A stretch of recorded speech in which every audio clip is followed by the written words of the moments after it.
Hello friends, मैं हूं MJ और आज है संडे और ये है अपनी संडे अपडेट की वीडियो। तो फ्रेंड्स, मैं 2-3 दिन के लिए बाहर गया था, मैं अपने सिटी में नहीं था।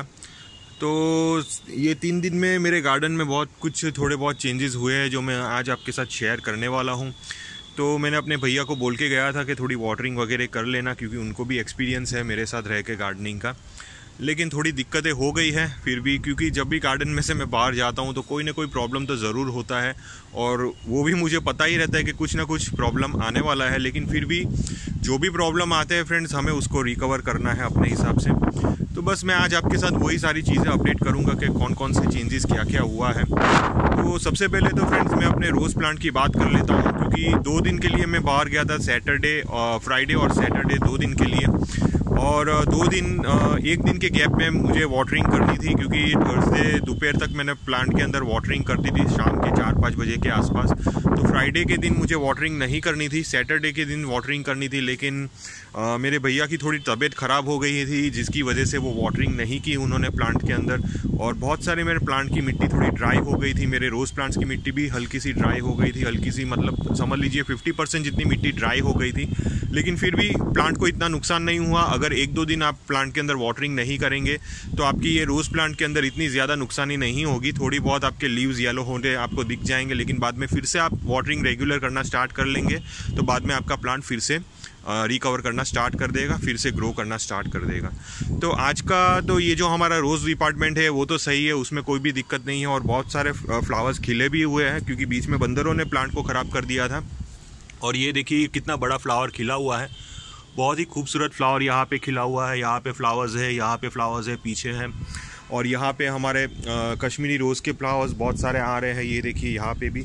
और यहाँ पे हमारे पिंक रोज़ जो छोटे छोटे होते हैं वो भी बहुत ही अच्छी अभी फ्लावरिंग कर रहे हैं। यहाँ पे ऑरेंज कलर के फ्लावर्स होते हैं, लेकिन अभी इसके ऊपर फ्लावरिंग्स नहीं है। और यहाँ पे देखिए एक दूसरा फ्लावर खिलने वाला है, बहुत ही खूबसूरत। तो अभी जो रोज़ प्लांट के फ्लावरिंग्स वगैरह है वो बहुत ही अच्छे निकल रहे हैं। और ये देखिए ये हमारा ग्लैडिएटर रोज़ का प्लांट भी बहुत ही अच्छा फ्लावरिंग कर रहा है। पीछे हमारे देसी रोज़ के फ्लावर्स अभी कंप्लीट हो गए, तो मुझे वो सारे फ्लावर्स कट कर लेने हैं, क्योंकि ज़्यादा हमें फ्लावर्स को प्लांट के ऊपर नहीं रखना है। कुछ रोज़ बर्ड्स भी, ये देखिए कुछ डेड बर्ड्स भी पड़े हुए हैं, तो वो मुझे निकालने होंगे। तो वो तो आज मैं कर लूँगा थोड़ा काम ये सब।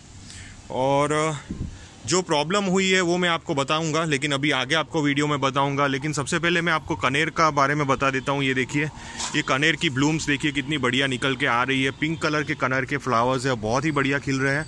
और यहाँ पे भी देखिए दूसरे बर्ड्स निकल रहे हैं। तो अभी ये जो मेरा कनेर का पौधा है, अभी मेरे यहाँ फ्लावरिंग करना इसने स्टार्ट कर दिया है। तो प्रॉब्लम कहाँ पे हुई है वो मैं आपको बताऊँगा। तो चलिए देखते हैं प्रॉब्लम की साइड। तो ये जो देख रहे हैं फ्रेंड्स, ये पूरा प्लांट टूट गया है। ये मेरा कोलियस का पौधा है जो यहाँ पे लगा हुआ था। अगर आपको याद हो मेरी संडे अपडेट की, अगर आप मेरी वीडियोस रेगुलरली देखते हो तो ये पौधा आपको याद होगा। तो ये कम्प्लीटली टूट गया है। अब कैसे टूट गया है वो किसी को भी पता नहीं है। शायद तेज़ हवाओं की वजह से टूट गया होगा, या तो कोई जानवर ने तोड़ दिया होगा। तो कुछ ना कुछ प्रॉब्लम तो हुई होगी जिसकी वजह से ये टूट के यहाँ नीचे गिर गया था।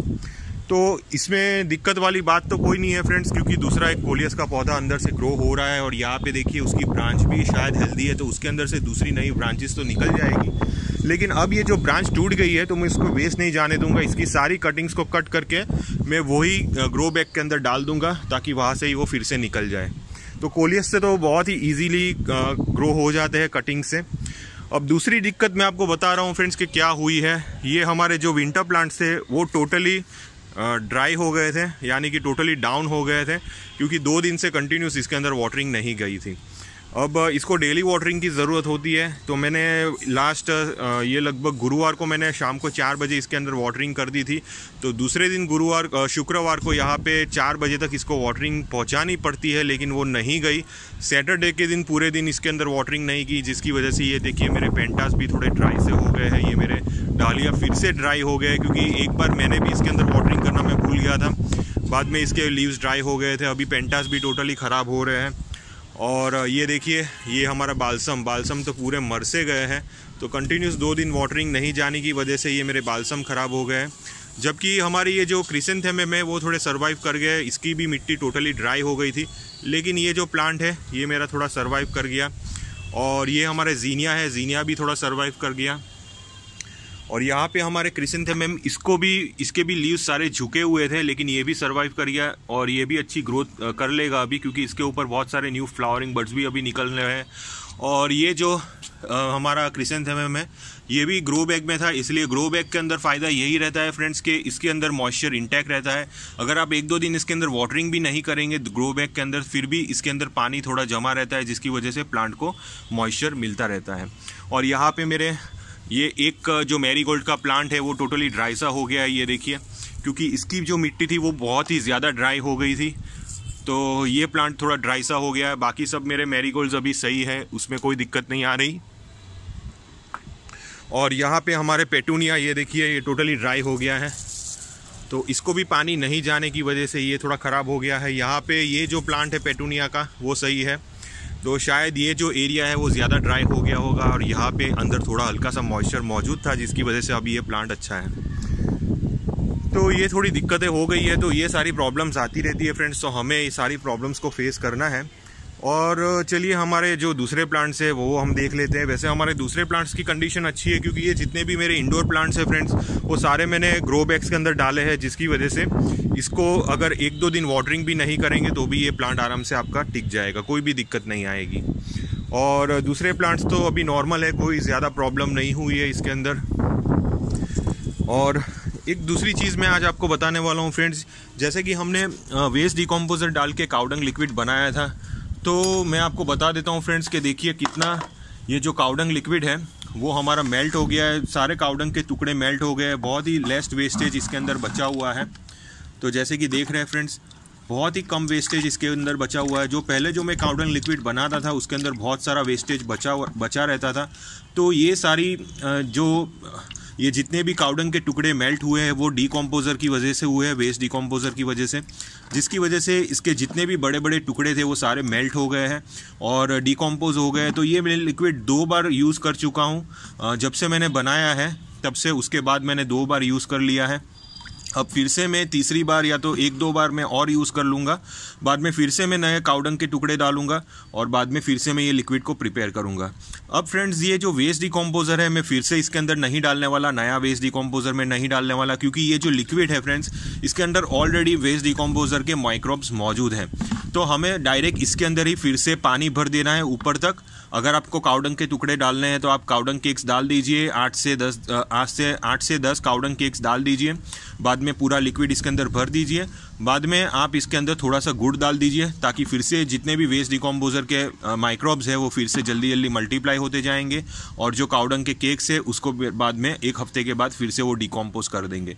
तो 15 से 20 दिन का टाइम लगता है फ्रेंड्स। ये जितने भी काउडंग केक्स होते हैं वो टोटली मेल्ट हो जाते हैं और पूरे नीचे बैठ जाते हैं और ऊपर आपका जो सिर्फ लिक्विड ही रह जाता है। तो हमें बस वो लिक्विड लेना है और आपके डायरेक्ट आप अपने प्लांट की सॉइल के अंदर डाल सकते हैं। तो थोड़ा थोड़ा लिक्विड लेना है, हमें ज़्यादा नहीं लेना है। समझ लीजिए अबाउट 100 ml या तो 50 से 100 ml के बीच में हमें लिक्विड लेना है और अपने प्लांट की सॉइल के अंदर डाल देना है। तो आपको बाद में वर्मी कॉम्पोस्ट जितनी महंगी फर्टिलाइजर्स यूज़ करने की ज़रूरत नहीं पड़ेगी, क्योंकि काउडंग जो केक्स होते हैं वो बहुत ही सस्ते मिल जाते हैं और वर्मी कॉम्पोस्ट से तो बहुत ही सस्ते मिलते हैं। तो आप काउडंग केक्स ऐसे ही 20 लीटर की बकेट में डाल दीजिए, वेस्ट डिकम्पोजर डाल दीजिए, बाद में गुड़ डाल दीजिए और इसको आप 20 दिन तक रहने दें। 20 दिन के बाद वो काउडंग केक्स टोटली अंदर मेल्ट हो जाएंगे। बाद में वो लिक्विड आप 1 महीने तक कंटिन्यूस यूज़ कर सकते हैं। तो 3 से 4 बार आप वो काउडंग केक्स का इस्तेमाल कर सकते हैं। जैसे कि 1 बकेट पूरी खाली हो गई, बाद में फिर से आप इसके अंदर पानी डालेंगे, 1 हफ्ते तक रहने दीजिए, बाद में फिर से वही लिक्विड आप यूज़ कर सकते हैं। तो कंटिन्यूस वही काउडंग केक्स को आप 4 बार यूज़ कर सकते हैं। तो ये हिसाब से आप ये बहुत ही चीप फर्टिलाइजर्स यूज़ कर सकते हैं फ्रेंड्स। इसमें कोई भी आपको दिक्कत नहीं होगी, बहुत ही चीप है। तो मैं वर्मी कॉम्पोस्ट सिर्फ महीने में 1 ही बार अपने प्लांट की सॉइल के अंदर डालता हूँ, ज़्यादा मैं नहीं डालता। अभी मैंने वर्मी कॉम्पोस्ट अपने सारे प्लांट्स के अंदर डालना मैंने बंद कर दिया है, क्योंकि अभी ये जो वेस्ट डिकम्पोजर है वही डालता हूँ। तो ये जो बकेट्स है फ्रेंड्स, 2 बकेट, उसके अंदर मैंने काउडंग केक डाल के, वेस्ट डिकम्पोजर डाल के, बाद में मैंने इसको 20 दिन तक रहने दिया। बाद में वो 20 दिन के बाद मैं वो लिक्विड इस्तेमाल में ले लेता हूँ। अब यहाँ पे है, यहाँ पे प्योर हमारा वेस्ट डिकम्पोजर है। ये देखिए, ये जो वेस्ट डिकम्पोजर है वो टोटली प्योर वेस्ट डिकम्पोजर है। इसके अंदर मैंने कुछ भी नहीं डाला है, सिर्फ वेस्ट डिकम्पोजर का जो बोतल आती है वो मैंने खाली कर दी है और ये भी मैंने लगभग 5 दिन हुए मैंने ये लिक्विड प्रिपेयर करके। तो ये हमेशा मैं अपने पास रहने देता हूँ, क्योंकि कभी कभार मल्टीप्लाई करने के लिए ये जो लिक्विड हमें काम आ जाता है। तो 1 लीटर हमें वेस्ट डिकम्पोजर ये ले लेना है और एक ये दोनों बकेट के अंदर डाल देना है। बाद में नॉर्मल पानी हमें डाल देना है। तो इसमें ही आपके वेस्ट डिकम्पोजर के सारे माइक्रोब्स मल्टीप्लाई हो जाएंगे। तो वेस्ट डिकम्पोजर बहुत ही अच्छी चीज़ है और आपको सस्ती भी पड़ेगी फ्रेंड्स। अगर आप अमेज़ॉन से भी मंगाएंगे तो 250 रुपये की 10 बोतलें आ जाती है। तो 250 रुपये की 10 बोतलें आप अपने फ्रेंड्स के साथ मिलकर ले सकते हैं। ज़्यादा कॉस्टली भी नहीं पड़ेगी और बहुत ही चीप पड़ेगा। और ये जो फर्टिलाइज़र है आपके जो भी काउडंग केक्स है उसको डिकम्पोज करने में बहुत ही अच्छा मदद करेगा। और काउडंग एक ऐसा मटेरियल है जो आपके प्लांट की सॉइल को बहुत ही अच्छा न्यूट्रिटिव बनाएगा, ऑर्गेनिक बनाएगा, सॉफ्ट बनाएगा और जो सॉइल की जो रिक्वायरमेंट्स है वो सारी रिक्वायरमेंट्स वो फुलफिल करेगा। तो अगर आप बाजार से वर्मी कंपोस्ट महंगा परचेस करके लाते हो तो इससे अच्छा तो हमें काउडंग केक्स ले आने हैं और बस ऐसे लिक्विड फॉर्म में आप वीकली या तो 10 दिन के अंतर में आप अपने प्लांट की सॉइल के अंदर डालते रहेंगे। तो बाद में आपकी प्लांट की सॉइल हेल्दी रहेगी। अगर आपके प्लांट की सॉइल हेल्दी रहेगी तो बाद में आपके प्लांट्स भी हेल्दी निकलेंगे, प्लांट के लीव्स ग्रीन निकलेंगे, प्लांट हेल्दी निकलेगा। तो ये सारी आपको बेनिफिट्स मिलते रहेंगे। तो चलते हैं आगे दूसरे। ये देखिए फ्रेंड्स, ये मेरे मॉर्निंग ग्लोरी के प्लांट है। बीच में इसके ऊपर वाइट फ्लाइज का अटैक बहुत ज़्यादा हो गया था, तो बाद में मैंने एडमायर पेस्टिसाइड इसके ऊपर लगा दिया है और अभी ये सही ग्रोथ कर रहे हैं। फ्लावरिंग्स भी अभी धीरे धीरे करके स्टार्ट कर लेंगे। वैसे एक फ्लावर तो इसके ऊपर निकला है, तो धीरे धीरे 3-4 फ्लावर्स इसके ऊपर डेवलप हो जाएंगे। और यहाँ पे फ्रेंड्स हमारे हाइबिस्कस भी अभी अच्छे खासे ग्रोथ कर रहे हैं। जैसे कि मैंने लेटेस्ट अभी हाइबिस्कस के ऊपर एक वीडियो बनाई हुई है कि अभी ये जो सीज़न आएगी, ये 3 महीने के अंदर आपके हाइबिस्कस बहुत ही अच्छी फ्लावरिंग करेंगे, क्योंकि अभी थोड़ी ठंडियाँ कम होगी और थोड़ी हल्की सी वार्मनेस आपको क्लाइमेट में देखने को मिलेगी, जिसकी वजह से आपके हाइबिस्कस ग्रोथ अच्छी करेंगे। सनलाइट अच्छी दीजिए और पोटेशियम बेस्ड फर्टिलाइजर्स दीजिए, जिसके अंदर पोटेशियम की मात्रा थोड़ी ज़्यादा हो, फॉस्फोरस की मात्रा थोड़ी कम हो और नाइट्रोजन की मात्रा भी थोड़ी कम हो। तो हमें पोटेशियम हाइबिस्कस के लिए ज़्यादा प्रीफर करना है, क्योंकि पोटेशियम की वजह से आपके प्लांट की जो फ्लावरिंग्स होगी वो बड़ी होगी, कंप्लीट होगी, ज़्यादा से ज़्यादा फ्लावरिंग बर्ड्स निकलेंगे, प्लांट के लीव्स ग्रीन निकलेंगे। तो पोटेशियम के ऊपर ज़्यादा ध्यान दीजिए अगर आप अपने प्लांट की हाइबिस्कस की ग्रोथ अच्छी करना चाहते हो तो। और पोटेशियम का एक ऑर्गेनिक सोर्स है बनाना पील्स। अगर आप बनाना पील्स वीकली बेसिस पे आप अपने प्लांट की सॉइल के अंदर डालते रहेंगे तो बाद में प्लांट की सॉइल धीरे धीरे करके पोटेशियम से रिच हो जाएगी, जिसकी वजह से आपके हाइबिस्कस बहुत ही अच्छे ग्रो होंगे। तो ये तो एक ऑर्गेनिक सोर्स हुआ फ्रेंड्स।